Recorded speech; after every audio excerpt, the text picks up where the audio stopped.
Hi, my name is Sean Perrin, and today I'll be guest hosting the Light Cellar Podcast. The Light Cellar, of course, was founded by Malcolm Saunders, co-founded by Malcolm Saunders. And we are here today with him in studio. It's the man, the mystery, the Malcolm. Is that what we said we're going to introduce you as? There we go. So welcome to the Light Cellar Podcast. Okay, right on. Excited to launch this new initiative. Absolutely. So if you haven't been following along, there's actually a bunch of content also on YouTube outside of this podcast, so do make sure to go and check that out. Of course, there's also some other paid content like the Foraging Forecast, which you've been doing as well, in addition to these podcast episodes. So watch out for a lot more on the Light Cellar Podcast coming up, but there's also a lot of kind of back catalog that you can go and check out today. So do that on the YouTube channel. You have years worth of content on there now, totally. I think. Yeah, and exciting to get the audio only version. Yes. Like tons and tons of video content, so it's great. I myself love podcasts, always putting in the audio, going for a bike ride or commuting, and yeah. Absolutely, yeah. You know, it's funny because podcasting, it's so popular now, but there's a lot of shows that do video, a lot of shows that do audio, and I think that you kind of have to do both these days to really reach all the people. So for those of you watching video at home, you'll see that we have some interesting stuff in the background here I might ask Malcolm about. But for those who are listening on like Apple Podcasts or Spotify or anywhere you might find an audio podcast, we'll try to describe some of the stuff that's in the room I might be talking about today. So Malcolm, first of all, here we are at the Light Cellar on location, the real deal. Tell me about this place that we're in. How did you found this not only this concept, but the name and just everything to do with the Light Cellar as a business, as an entity, as all these crazy superfoods we have around us? What's the story going on here? Yeah, totally. Okay. Well, I think overarching, the reason the Light Cellar exists is to help people find and learn how to craft their own food and medicine. And that was born out of my own journey of trying to figure it out. I was born and raised in Northwest Calgary, and just ate whatever I was fed. My mother's Scottish, my father's English, so that gives you kind of an idea of the home cuisine we had growing up. Both my brother and I, we love junk food, fast food, and it was when I was a teenager, as most of us, we begin to kind of like make our own decisions in life, make our own way. And I really got influenced this idea of becoming a vegetarian, and that was rooted in, kind of environmental, like just being a nature boy. And, you read the books and see the documentaries that kind of very persuasive to that angle. And we might get into it today, we might not, but long story short, after becoming a vegetarian, and I tried it for almost 15 years, every kind of iteration of it, and spoiler alert, I'm not a vegetarian anymore. So again, we might get into that. Yeah, sure. But okay. That's where my food journey began, right? Like literally up until that point, I just ate whatever was quick, easy, and tasted good. Yeah. So that was meat, potatoes, and junk food. And then going vegetarian was potatoes and junk food. Did not go so well. It's so interesting because like what you say about the taste of food being the primary motivator for a lot of people. Like they don't, I know people who don't like the taste of water, and so they don't drink it, they drink pop instead. And it's like, well, wait a minute, do you think about your health at all when you make eating decisions? And it's funny because a lot of people don't. No, they it's don't. True. It never crosses their mind that it's not just about taste; it's about nourishing your body and building the cells that you need to survive. And unfortunately, so many of us end up on this path, as I did, when things start to not go so well. Right? Yeah. It's like you kind of hit some walls with your health, and the body goes like, "Excuse me, I'd like some help." Yeah, a little bit more love and attention here. Yeah, a few less Doritos. Yeah. And so that's what happened to me. Is like 16, you're supposed to have all your youth, all your energy, and I could barely make it through a day. So you started being vegetarian when you were a child, essentially? Well, 16. Okay, 16. Yeah, a man-child. Yeah. All right. I hear it's dangerous at that age. I don't want to get too, health focused here. I'm not a doctor, but when you're growing, though, at that age, it's really important that you have all the, the nutrition that you need. Totally, yeah. And but I didn't know. My mother didn't know. She's very supportive. She's like, Malcolm, I support you, but I can't help you. And and as a teenager, you want to kind of find your own way, do your own thing. And so, as harmful as it might have been, as much of a struggle as it was for so many years to try and feel healthy on a vegetarian diet, and then eventually giving that up, I learned so much along the way. So I never regret it, in that regard, because it was so formative as a part of my path. Yeah, totally. So as part of your path, was it just the food and the discovery of food that led you to founding the Light Cellar then, or did you first try another career path that then led you here as well? I happen to know some of these answers, but for the listeners' benefit, I will. It's true. So this is maybe a second career in that sense, or we could maybe even call it a third. What's the third one? Well, we'll go sequentially. Okay, so one at a time, one career at a time. Coming out of high school, I guess it was the uncareer, but we'll get to that. Coming out of high school, like many of us, you got parents with the expectation you're going to go to school, you're going to get a good job, and so I did. I went to school, but after completing my diploma, I was like, maybe I'm not going to get that high-paying job, that my jazz music degree would provide for me. But, very young, very passionate, very idealistic, and all I was interested in was music, growing up. And once I did that, I was like, this isn't it either. And so I literally gave everything away, and I gave away my drum kit, if you can believe that. All the gear. Gave away all my CDs. Not sure what might have been hard for you to give away. Even the CDs. Even the CDs. Wow. Yeah. Even now, like 30 years after CDs are popular, I find that I'm still holding on to my CDs. For sure. Well, I was helped along, in fact, with those two things. I had loaned my drum kit to somebody and I never saw it again. And then I did a short stint of living in Vancouver, and our house got broken into, and a lot of those got taken at that time. But anyways, I was all about kind of non-attachment. And so I guess my second career, which was the uncareer, was just living out of my backpack for several years, just hitchhiking around. I would go to different meditation centers, retreat centers, and primarily help in the kitchen or in the garden, just to kind of for my keep. But it was a phase of my life of really just trying to discover myself. Yeah. That's so important. I think it's great you had the opportunity to do that, because so many people don't, or they start a career and it's kind of, what's that called? They won't cut their losses and move to something else because they just can't move forward or move on or change their path. So, I mean, that's super courageous that you did that. So before we move on from that, is there advice that you might give to someone who's also at a similar crossroads in their life? Yeah, totally. I would say, growing up in Calgary, like the grass was always greener. Of course, right? Only a couple weeks a year, though. Then it goes brown. Yeah, so grass is usually brown here. Where's the least brown grass, right? So true, but I think it's really important to get out, to travel. I mean, my daughter, she's just about to finish high school, and trying to inspire maybe a sense for her of just like, what do you want to learn about? Like, go somewhere, like apprentice with somebody. That was a big part of my path. Of if I'd read a book by somebody, I would go to the source. I would go meet them. I would go try and learn with them, work with them, hang out with them. And did that for a number of years, and then kind of coming back to Calgary, choosing to live here, just had so much more offer the community having done that. Yeah, totally. And as far as your music background, I mean, there's a lot of people who insist that, I know an engineer also who teaches at the University of Calgary, and he plays French horn professionally, and he really thinks that music degrees prepare people more in a lot of ways for collaboration and running a business and being successful than even some, business programs. Or he thinks that some of the students he has who've been in band programs, for example, who end up in engineering, they really actually excel because they have presentation skills and personal skills and just listening skills, of course, that a lot of other people don't have. So do you think that your music background in some way has helped you find this path? 100%. I love everything you're saying there. Well, first and foremost, it was something I was really passionate about. I absolutely hated school. I tell my daughter, life begins when school's over. Get out of jail free card, that diploma. Totally. I was in the same boat, actually, just not to interrupt, but in fact, at the end of high school, me and my friends went down to Fish Creek Park and we burned all our notes in a big bonfire. That was...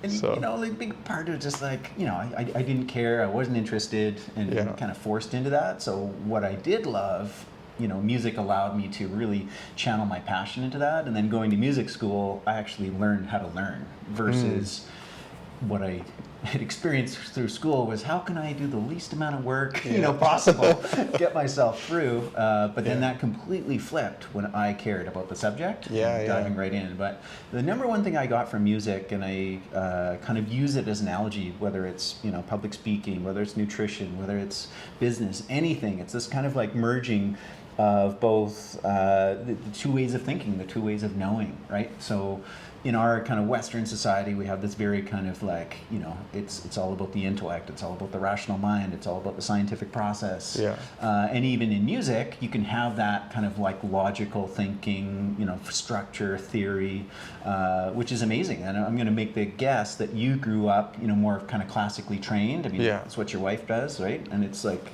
it's beautiful, right? To understand music theory and structure, and whether one's playing piano and kind of going through the grades and recitals and all that. Like, there's so much to be gained from that. I was kind of more on the other side. Like, I got a friend of mine who can't read a lick of music. He's just one of these one you would call a natural, right? Like, just can pick up a guitar, pick up any instrument, right? And he just knows, just intuitively, he can play, he can just like jam. And that's kind of the side of where I started with music. But then as I went to school for it, I had to then kind of, integrate all the theory and like get really intellectual about it. Yeah, learn both sides of the coin to kind of make it work. Learn both sides. And I majored in jazz music performance, which is my favorite style of music. And partly why I love it is because it really brings together those two worlds. Yeah. It's highly technical, highly complex, and yet, it's completely improvisatory. Yeah. Which jazz album do you feel is your most influential? Oh, there's a lot, but might be it's more of an era, so it might be like represented by Miles Davis' Bitches Brew, that kind of a thing. Like, it really started to kind of launch off and get out of structure and. Yeah, really. Some of them were almost psychedelic kind of jazz.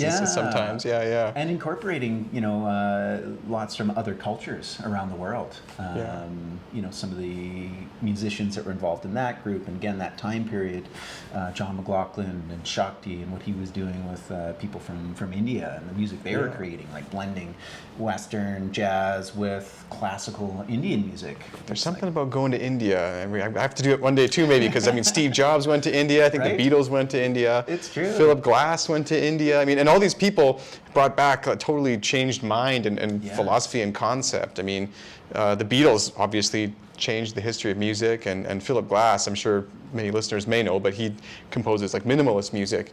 And again, his tie to the whole rhythmic background and everything to do with it was coming from different cultures, For those who don't know, I also have a music degree. That's why we're kind of dwelling on this for a second. So we kind of share this this background here. But I do think it's super interesting because, I think that we've built an amazing business here, which we'll get back to, and so other instruments which you use today. And I guess I was wondering, like, do you view the crafting of the superfoods which you sell at the Light Cellar and produce and forage and otherwise procure, do you view this kind of crafting as an art similar to music?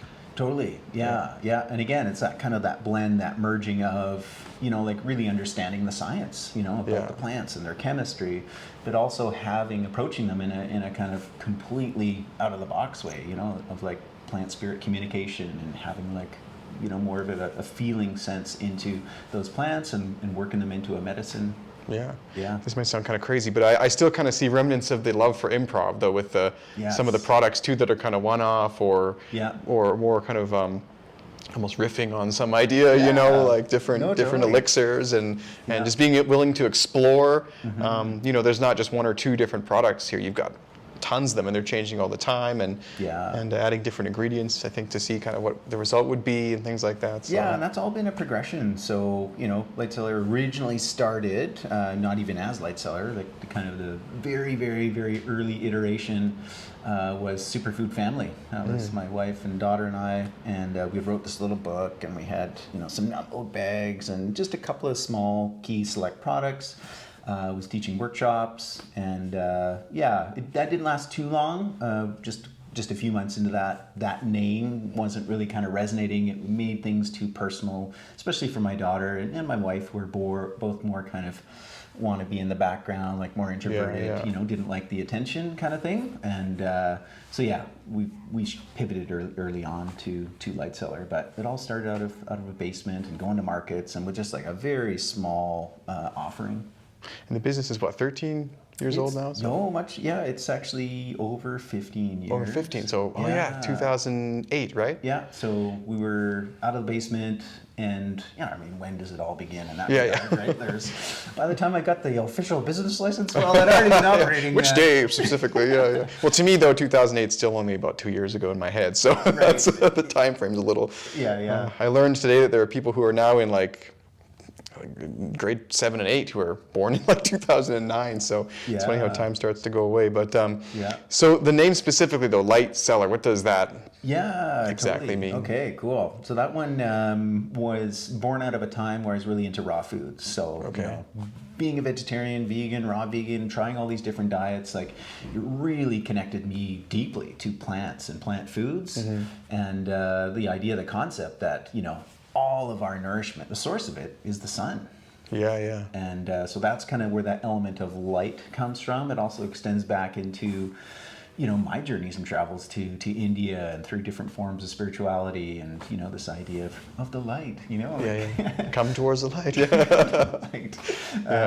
And yet married with that element of earth, and rooted in traditions and the idea of like the root cellar. One thing, I've always been a big fan of like buying things in bulk and having a stocked pantry. I don't think I've ever had like a true like root cellar, up in the ground, that kind of thing. But down in there, I've had some like cold rooms and pantries in the homes I've lived, and that idea that is just so innate to humans, except for in our modern culture, right? Like most people have food supply for themselves that might be 2 or 3 days, and in fact that's about it for kind of our society. Like grocery stores have 3 days maybe. I've heard them say that humanity is like 9 meals away from chaos. From complete. Basically. I mean, the grocery stores only really have 2 or 3 days of food. Most people only really have, let's say, 2 or 3, maybe a week of food. So I'm grateful for our kind of modern industrialized food system that provides us such access and such abundance. Yet I think it's also kind of foolish to put our faith and trust in that 1,000%, right? Plus, there's all kinds of benefits of just buying in bulk and having food as a store within one's kind of vicinity. So that was the idea. So elevating this idea of like reinstating and elevating the idea of like kind of the root cellar to something that's beautiful, that's full of like vibrant, awesome, high quality, healthy foods. Now that I have that visual, I imagine opening up a cellar and just being like blinded. This like aura coming out of it. Totally. Here we are. Whoa. There was also Kirlian photography. I'm not sure if you've come across that. It's a way of kind of capturing what they would say like the light quotient or essence of certain foods. Like at the end of the day, we're light. How do you spell this? Is that where it kind of looks like an X-ray almost? Yeah, it almost looks like an X-ray, right? And Okay. So there's a bunch of people that were taking photographs of like this is an organically grown tomato and this is a conventional tomato. Yeah, I've seen some of this actually. Yeah, and you can see it, right? And people can also sense it. Whether they can see it or not. Like some people, of course, can see auras, but you can, if you meet somebody who's like healthy, right? Like you see it in their eyes, you see it in their skin. Like there's that vibrancy, and so it is with food. And we are what we eat. Well, we're so distanced from our food now. I mean, I find one thing amazing about our current culture is I live in a condo building, and there's 186 units or something like that, right? And when they first built it, one of the features we liked about it is even though it's like row houses, there's a big kind of central garden area. Right. But there's only 11 plots there. And I was like, it's going to be such demand every year.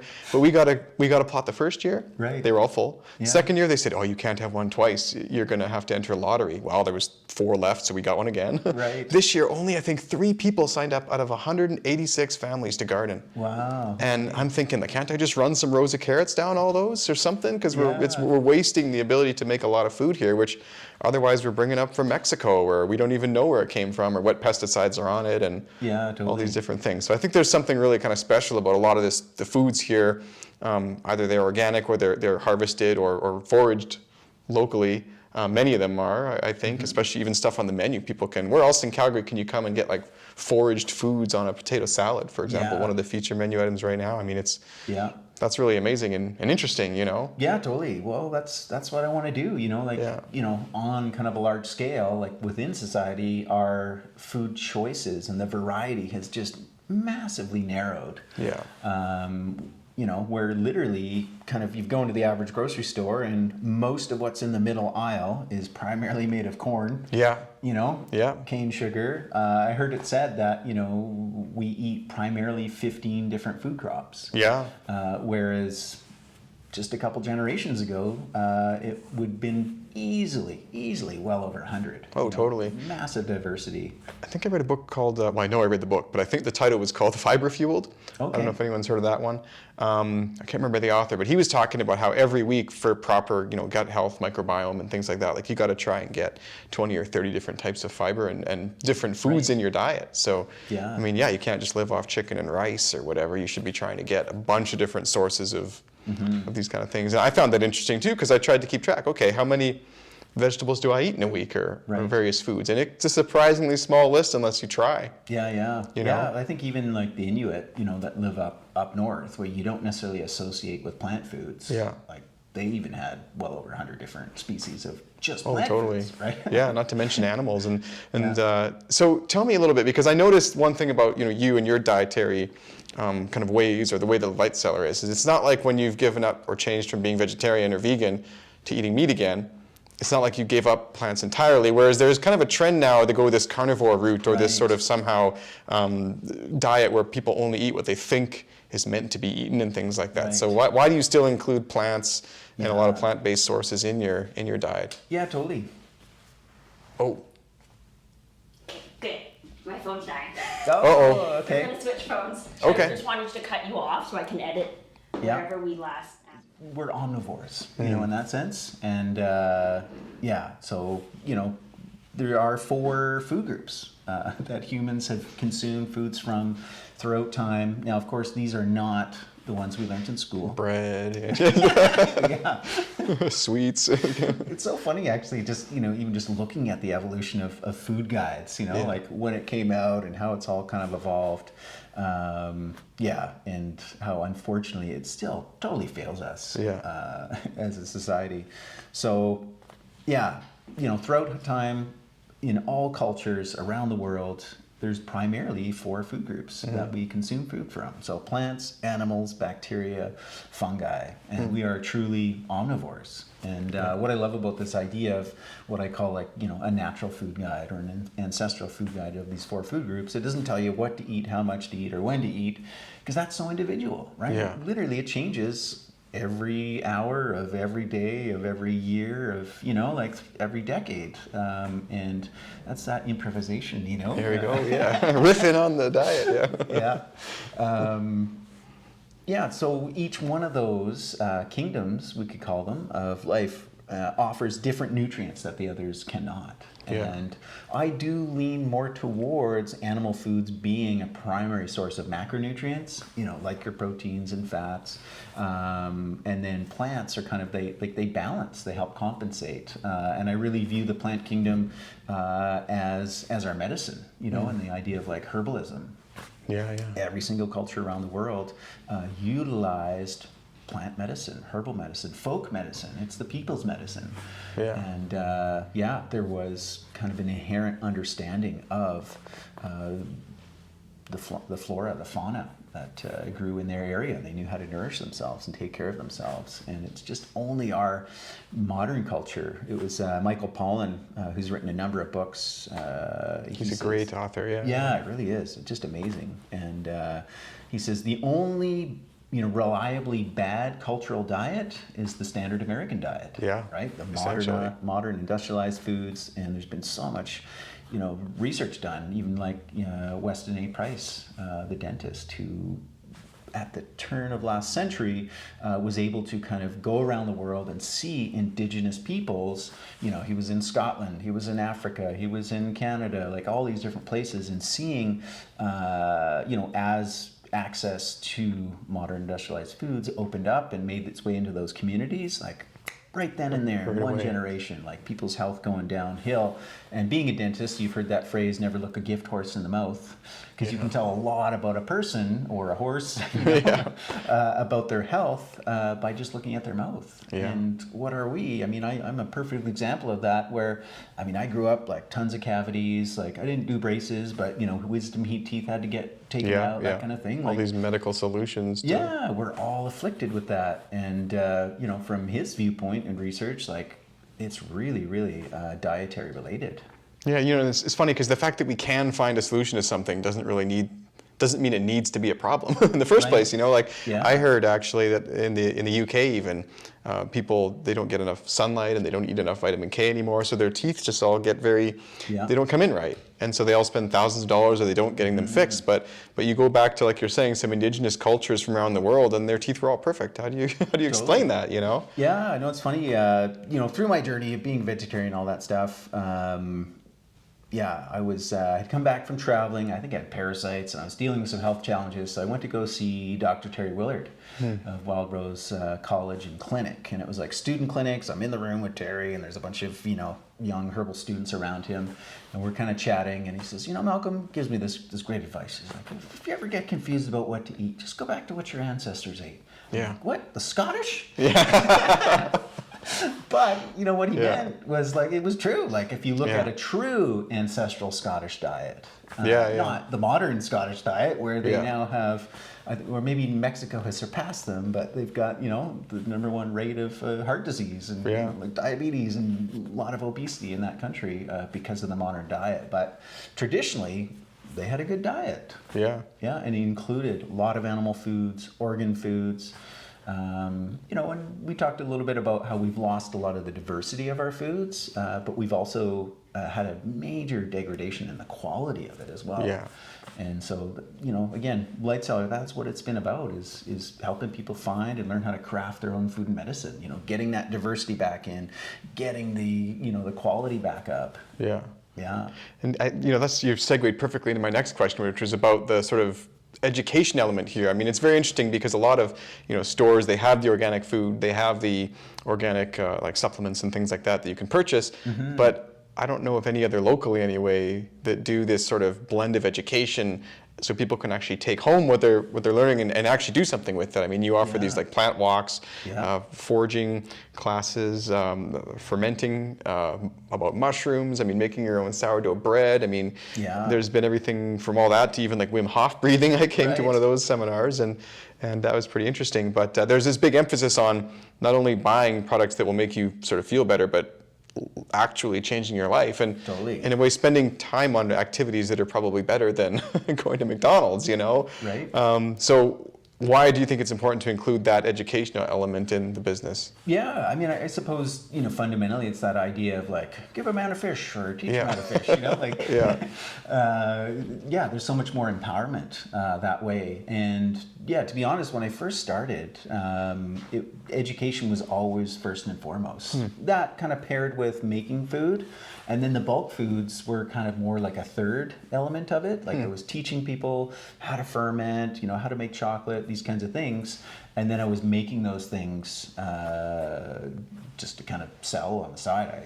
I've always, ever since, that journey from becoming a vegetarian, going, better figure out how to feed myself. And the extent of my culinary abilities, and I know I was not alone, and this is not uncommon in our society. I knew how to make Pop-Tarts, grilled cheese, and microwave pizza. Oh, I can't do the pizza, but I can do the other two. No, I'm just kidding. Right? For the third one, I just arrived from McDonald's. No, I'm just kidding. Yeah, I mean, that, in no disrespect or anything to my mom, she gave us all the love and everything, but, what a way we're just, disempowering our youth, who, set off on their own and, just with no skills, no knowledge of how to feed oneself. Yeah. And that's a real problem that begins compounding on itself as we see.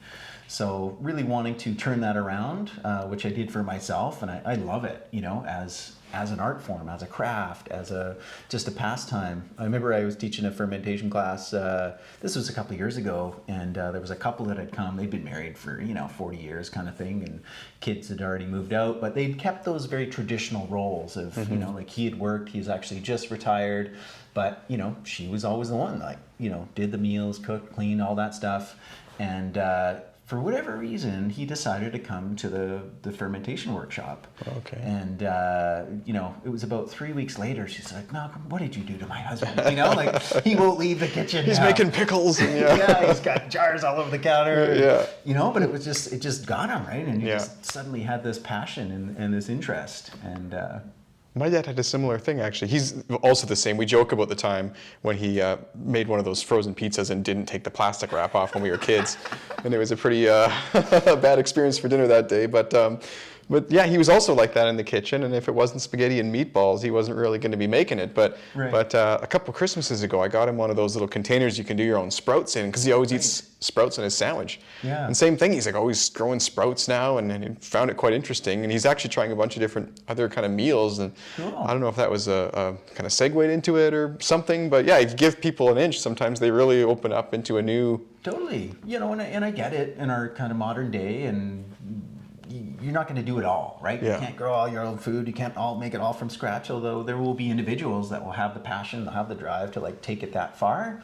Yeah. But even if we can get one person, like that man, he was like, all right, he was the fermentation guy in the household, right? And had his hand in it, and the wife was happy to take care of everything else. Or like your dad, you slowly just build on those skills. Like, that's a win. And if we can empower our kids, growing up, if they can start earlier to being involved in the kitchen, we're just going to have a healthier society.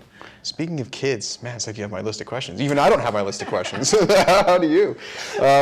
But like, speaking of kids, do you have any advice on how to get kids to eat kind of better foods? Because a lot of kids are really turned off by it. I mean, I know for my family, I mean, it's just something we never didn't introduce. And I have a suspicion that a lot of people who don't have their kids eating broccoli and things, it's also because maybe they don't eat broccoli. Yeah. It's kind of hard to get your kid to do something you're not doing. And so, I mean, we've had different things like they're not broccoli, they're little trees, or mixing nutritional yeast in with their macaroni and cheese or whatever, and just little hacks like this. But what are your thoughts on kind of getting kids involved, maybe not only in the kitchen, but also with superfoods and eating better? Yeah, okay, so two answers to that. Like, the earlier the better, right, in that regard, and just getting them tasting different foods. I remember coming across a study that, like the earlier you introduce the sour taste to a child and then they get used to it, the less they're going to have sweet cravings, interesting. As they grow up.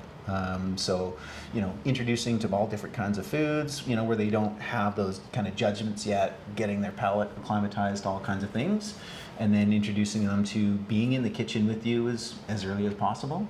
Other thing I've really learned, and this ties into the answer, and it's from my own journey, like when I shifted my diet, I went hardcore, like overnight. Yeah. And that's just kind of who I am and what I do. But I realized that's not the best, for myself or for others. So instead of coming down like super strict, like, oh, okay, we're not going to eat that, we're going to force this change, I'm really into kind of adding in. Right, so like you say, okay, a little bit of nutritional yeast on here, like, and then upgrading. So okay, we're going to move away from the Kraft Dinner mac and cheese to organic. the organic or the homemade or whatever. So you're kind of always upgrading. It's great. Eat chicken, but let's go for, if we can, the best that we can. The locally raised, no antibiotics, hormones, like you just heirloom, those kinds of things. So it's upgrading the quality and then adding these things in. That's just a great idea. And it's funny too, because exactly what you're saying, I find there's this whole concept of intuitive eating, and the kids will kind of just go for what they think that they need. But if all they know what to ask for is Fruit Loops and Pop-Tarts, they're not going to have a very wide palate. I mean, I was really surprised one time when my daughter, she was getting sick, and I had asked her what she wanted for a snack, and she said pumpkin seeds. I was like, that's so interesting, because I know there's a lot of zinc in there and other nutrients, and she sat there and she'll happily eat a plate of pumpkin seeds with whatever else, but if she didn't know pumpkin seeds were a thing, she would have just wanted some more Fruit Loops or whatever, So no, that's a very interesting point, because if you had told 16-year-old Malcolm, like, just eat whatever you want, be an intuitive eater, I was like, okay. Me too, Well, I've already shared what my diet was like at that time. So you're right, one needs to be aware of what the other foods are, and I think a lot of it comes down to our own microbiome, right? Where that intelligence of our gut rests, and if somebody has like an imbalance of like candida, and Yeah. you're going to be driven to like sugar, Craving this stuff. Well, and that's one of those, endless loop problems. I mean, if you eat more food like that, you're going to want more food like that. Yeah. And I mean, I too have had to change my diet a lot in the past. But, I did it intentionally for a while, but like I needed to after that for other reasons. But I have found that I am actually really craving these healthier foods now. Well, that's it. That's why and I'm not lying about it. It's true. Yeah. I actually do. Like my homemade pasta sauce was like butternut squash or whatever. Like I literally look forward to it as if it was a cheeseburger from A&W. Right. Yeah. It's crazy. So that's the idea of like adding in and upgrading, and then that all that stuff begins to fall away because experientially, like, oh wow, tastes better, I feel better, right? And that becomes the motivation versus like, I know I shouldn't eat this, I shouldn't do that, Yeah, so much negativity around it instead of positivity. Or you have to have this like iron will, which I have at times, where it's just like, no, I'm not doing it, I'm not eating it, and it's like very strict and regimented. And this is something else I was going to ask you. I don't know if it's something everybody has, but I mean, I also have some red line foods. Like I'm pretty open. I'll eat McDonald's occasionally. I mean, maybe I shouldn't say that here, but I'll eat that kind of food. But I do have some red line stuff. Like I will not eat aspartame. I will not have corn syrup. Yeah. Ever. Like if it's someone brings it in our house, it's in the garbage. So are there any kind of like red line foods that you have like that? Yeah, I mean, totally. So I've gone from really like strictitarian. Yeah. Okay. And part of that is just learning the paths. That's just my personality, things I wanted. And then, so I'm much more of a flexitarian. Okay. Definitely the omnivore, or, what my friend Yarrow calls the opportunivore. Yeah. And it's good. It feels good, actually, to be much more relaxed about food. Yeah. That being said, like, my standards are still very high. Yeah. In that regard. So there's a ton of red line foods for sure. I think about, where a food comes from. Maybe I take a little too far, but kind of like the vibrational essence, and this kind of gets a little bit more into more of the esoterics. But having been to India and into meditation and yoga and all this kind of stuff, there's this belief that the women or the person that's making the food, like they're. And we know this, right? It's like, mom's home cooking, right? Like, my grandma made it, right? It's so full of love, right? And it might even be subpar ingredients, but there's something a little special in there. You're getting some nourishment. And if somebody's like really angry and pissed off, like as they're making their food, that energy goes into the food. And I witnessed this firsthand. I was at a retreat center, was there for about a year and a half as one of the head chefs and instructors, and we'd have anywhere from minimum 15 to 20, sometimes 120 people that we'd feed breakfast, lunch, dinner to. There's a big crew of us in the kitchen, and we do 3-month stints where a different crew would come in, very intensive. They'd learn the cuisine, and we'd put it all out. People would come, they would take, eat, and then bring their plates back. Naturally, groups of people, some days are like, gelling and feeling really good, and then other days like, somebody woke up on the wrong side of the bed or whatever, right? Like, it's up to you, or you get a little tiff and like the energy's a little more tense. I tell you, no word of a lie, every single time, like 9 times out of 10, like, wow, thank you, that food was so good. They dropping their plates back at the kitchen. Those are the days, and the energy was good. Yeah. Those days that were people like, yeah, thanks. Like they didn't like, no, not too much comments or whatever, right? Those are the days like our energy was down. Yeah. Interesting. I haven't thought about that actually, how the energy of the environment and things actually physically influences the... and the person making it. And I mean, you can take this so far, right? Like, how was it grown? And, like I'd way rather eat a food. This is why I'm into wild foods, because, we know the science around like forest bathing, right? Like going into a forest, like in that environment, like, your blood pressure goes down, you start breathing better. You're just like, your spirits are uplifted. I'd way rather eat a food from that environment than, an industrial monoculture, giant system that, Well, and a lot of people too, they say they can't afford to eat this type of food or like organic food or better foods or whatever. And I think in a way you kind of can't afford not to, because I don't know if this is entirely true, but they say that even like butter, for example, if you get a good grass-fed butter, it's not even the same product. No, totally. It just looks like butter. Totally different. Yeah. And that's why, love the phrase, it's not the cow, it's the how. Yeah, you're exactly right. You could say, well, this is butter or this is chicken, but depends on the system where it comes from.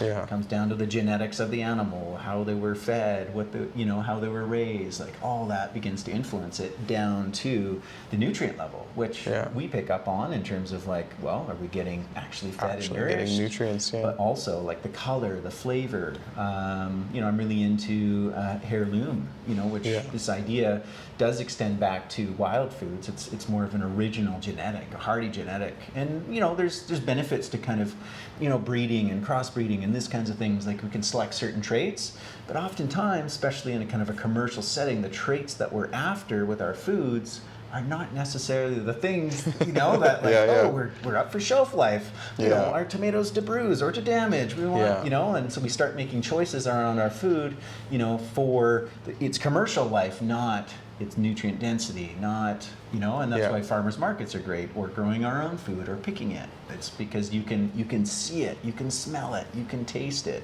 Yeah. You don't have to have a, nutritional like spectrometer like analysis of like, I mean, it's there. We can back it up that way, but. Well, that's actually another question. So, and this might be my best question, I think, today. So what is it that, drum roll please, the expert here. But what is it that makes a food super then? So we've got super foods, but is it the nutrient profile? Is it the super people who brought it to be? Is it a combination of those things? Is it the fact that it comes from the Light Cellar? I don't know.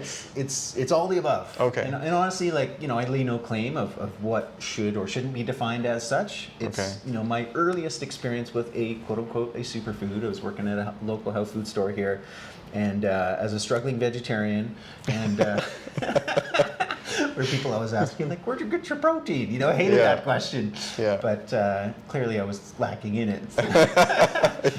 So hemp protein came out. Okay. And subsequently, like, hemp seeds, hemp oil, and we could not keep it on the shelf. Like, unbelievable. Like, I felt it. Everybody was just so stoked about it. Yeah.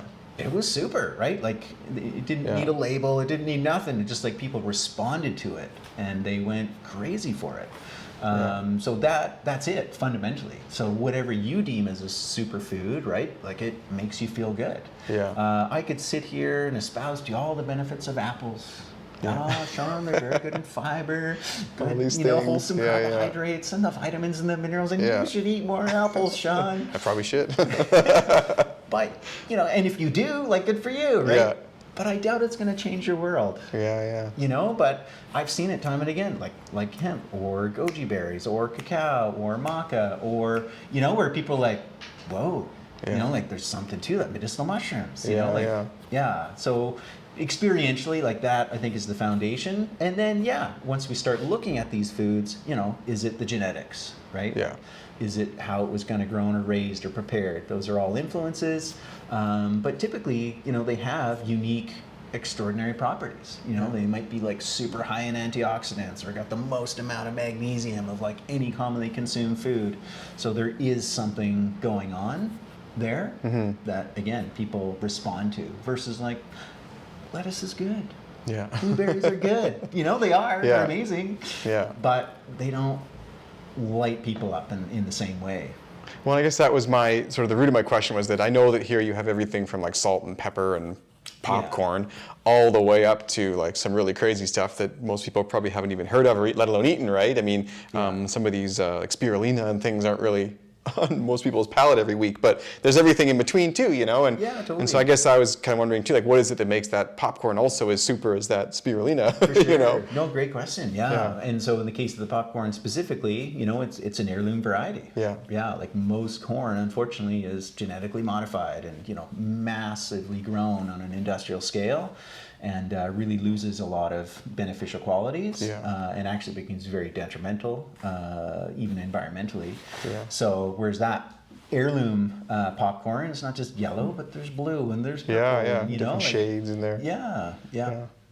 So at the beginning you alluded that we might touch on something, so I want to kind of loop back to that. You were talking about when you were a vegetarian and became eating meat again. So I had the same thing once. I was very sick. I think I had mono or something. And after that, I didn't want to eat meat for some reason. I was very turned off by it, and I don't know why that happened, but I tried also to be vegetarian for a while, and I also couldn't do it.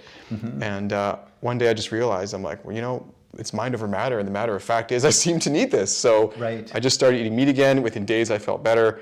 But what was that realization like for you? And like, I have still, though, a lot of ethical problems eating meat. I hate the fact that I have to kill an animal. Yeah. You know, I wouldn't eat my dog, so why would I? So what are your thoughts on this, like ethically, or how did you get back into this from that standpoint? Because I assume, maybe wrongly, that that's one of the reasons you were vegetarian or vegan in the first place. Totally. Yeah. So it started kind of with the environmental reasons, then it was, more the ethical, spiritual perspective of it. Yeah. And, for a while, actually, my life actually revolved around meditating. I was sitting anywhere from 4 to 14 hours a day for a couple of years and doing yoga and this kind of a thing. And, if you look at in India, they have different diets, so it would be considered more the kind of the sattvic diet for the meditators and the yogis, and it's what they say produces kind of more of like a calm mind and that type of thing. And maybe the warrior class would eat more what they describe as like rajasic, more kind of stimulating, more like, there'd be meats and more spices and that kind of a thing in there. So food does affect our consciousness, and I guess that diet for me was kind of appropriate for a while. But ultimately it's a deficient diet is what I personally experienced and what I observed as well. Because there's a lot of kind of gurus out there, the right books, and, like the raw vegan diet as an example, right? A lot of those people, they're middle-aged males, or they've just gotten on the diet and they had some like major weight loss transformation. So it was more short-term for people that are already like grown and developed. You mentioned about, like people who are younger as kids. Like I saw mothers and children really, really, really suffering on that diet, trying to emulate what, Joe Blow was doing in his 40s, kind of thing. And coming back to Weston A. Price, like this is something that he observed. He's like, every culture in the world has a special diet for preconception, that moment of conception, the whole gestation, post-birth for the mother, for the child, very intentional, spacing them out, so on and so forth. And as I kind of came back more into the world and as we're more active, leaving that kind of, spiritual path, shall we say, where I kind of I didn't want to be a part of the world. Not that I wanted to kill myself, not that, like I wanted to like ascend. I wanted to like be outside of society because I didn't like the direction I saw humanity going in that way. And I wanted to have the least amount of impact on the world. But then there was a shift, about, being in the world to help change the world. And kind of that tied in with this idea, so intellectually I'd convinced myself vegetarian is the way to go. I think I was wanting to become a breatharian, in that sense. Just like, I just do away with food altogether. Live off the air. But here we are. We're in the physical reality. And, still. On Earth. And started having like dreams. If I'd be listening to a podcast, and I knew it, like I'd look in the mirror and I didn't see health, right? In that sense, like my skin was very pale. I was still struggling with energy, despite eating a quote unquote a perfect diet with all the things. And definitely there were improvements, but ultimately deep down I knew that I wasn't, as healthy as I could be. And so I had to kind of like move beyond that intellectualism of like, no, well, this is the right diet, and I get my protein this way, and da-da-da-da-da-da. So I'd be listening to a podcast, and somebody would be like, they'd start telling their journey of how they switched, and all these kind of signs just kept coming up, like dreams. I even had a vision one time of like, it was very clear I needed to eat meat, and so I just put all of it aside intellectually. I was like, you know what? I've got these phrases like meat just rots in your colon, well, let's try it, I'm just going to do away with all that theory and then just see how my body responds. And it responded amazingly. And couldn't deny that. And so then became kind of the intellectual shift and grappling with like, okay, well, how do I undo all these years of learning? And I think, kind of a more Native American or an indigenous perspective of, like just being really grateful for your food, right? Like they revere the bison, the buffalo. Right? Nobody loves deer more than hunters. It's true. It's ironic. And that life feeds on life, and it was funny. There was a contradiction because I was really a plant person and really like kind of getting into herbalism and like I just love plants. I've always loved plants. Yeah. But yet I was eating them without regard.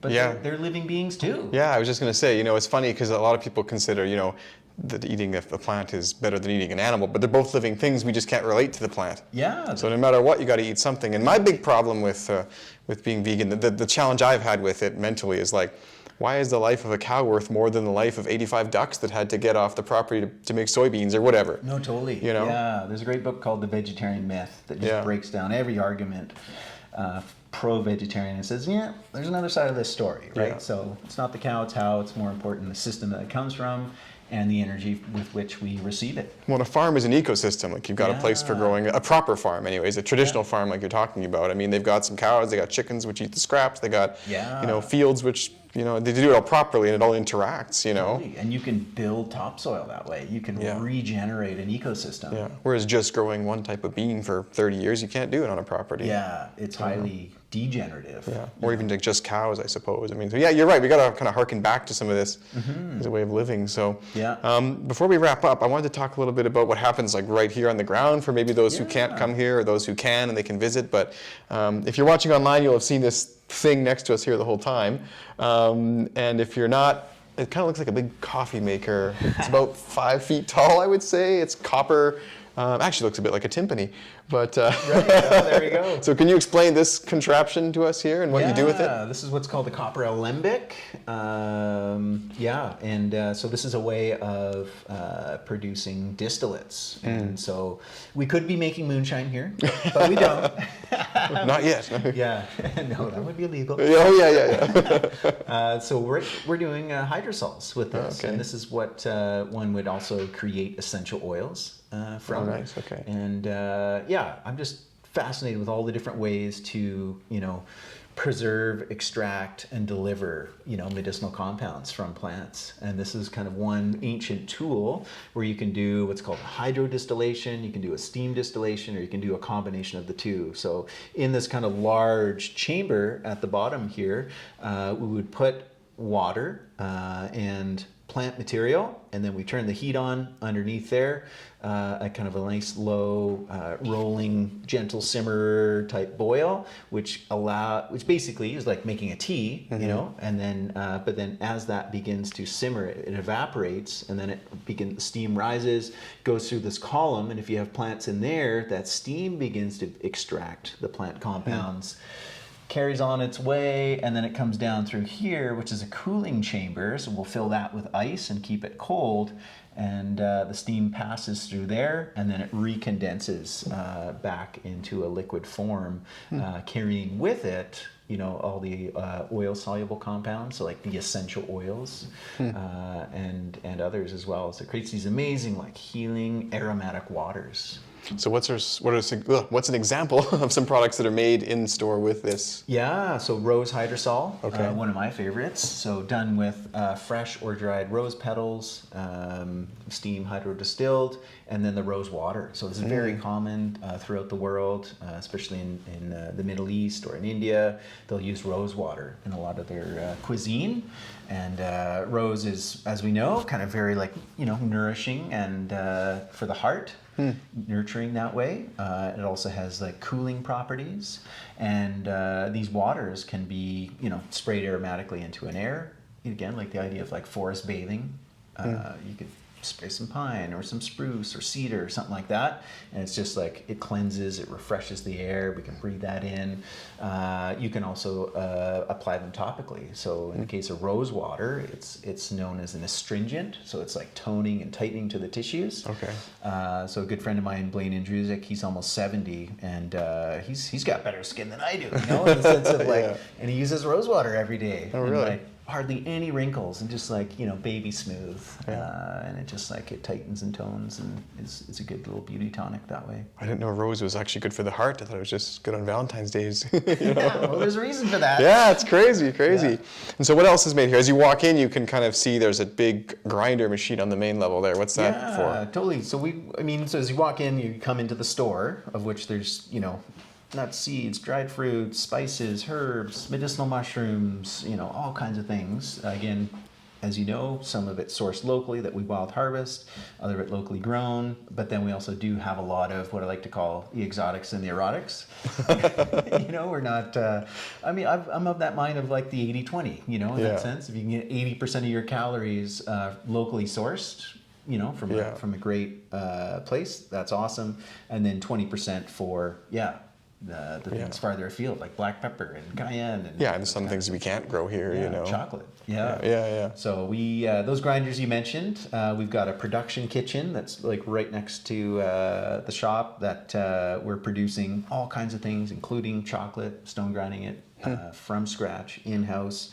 And whatever we do, the idea is we want to, always upgrade the quality. So we're using heirloom cacao, fresh, made in-house, and then we always want to add things to it to upgrade it even more. So a whole line of medicinal mushroom chocolates, and the kitchen just has fun with flavors of the month. And the latest one, they did a yogurt, olive oil, lemon balm, white chocolate. Amazing. Which was not a flavor. I tried that one, and that was very interesting, but not a flavor you'd expect, but it was also quite delicious. I really liked the yogurt, olive oil, sesame, and sumac, another version variation on that bar. That was awesome. So we have a lot of fun things like that. We're doing fermentation, fermented drinks like water kefirs, fermented hot sauce, pickles, sauerkrauts, kimchis, that kind of a thing. So we got our production kitchen, we got the store, we have an elixir bar.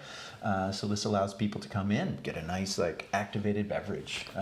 Coffee, it's fine, but when you start adding things like medicinal mushrooms to it, helps kind of just elevate that daily beverage for people. So we have things that are recognizable, like keto mushroom coffee, for instance, but we also have a lot of unique drinks that we've made up, geared around this idea of what I call flavor, function, and feeling. People have heard of functional foods, functional nutrition. This is in the realm of beverages. So the elixir. You don't have to sacrifice the taste either for it, because we were talking about how taste, people go towards the taste, but a lot of these foods are really rich flavors and like these drinks too. It's not just like a basic hot chocolate, like that's really quite good. Right on. And then I guess the other kind of main staple here, we talked a little bit about it, which is the education. So we've got the teaching kitchen, which is the production kitchen, just kind of, off hours, shall we say, evenings and weekends. We do a lot of classes, and again, really empowering people to learn how to craft their own food and medicine. Absolutely. Well, thank you so much, Malcolm, for coming on your own show today. And, I hope you enjoyed it. That's great. Well, we might have to hire you as a permanent guest. Exactly, right? Guest. There we go. Permanent. I'm taking over. But no, this is really great. I enjoyed talking about all these subjects, and I think that it's a really kind of special location here in the city, and if you haven't checked it out, do that. If you're visiting Calgary, do stop by. But of course, you can also check out the online store at lightcellar.ca. And Malcolm, was there anything kind of you wanted to add as a last word? Actually.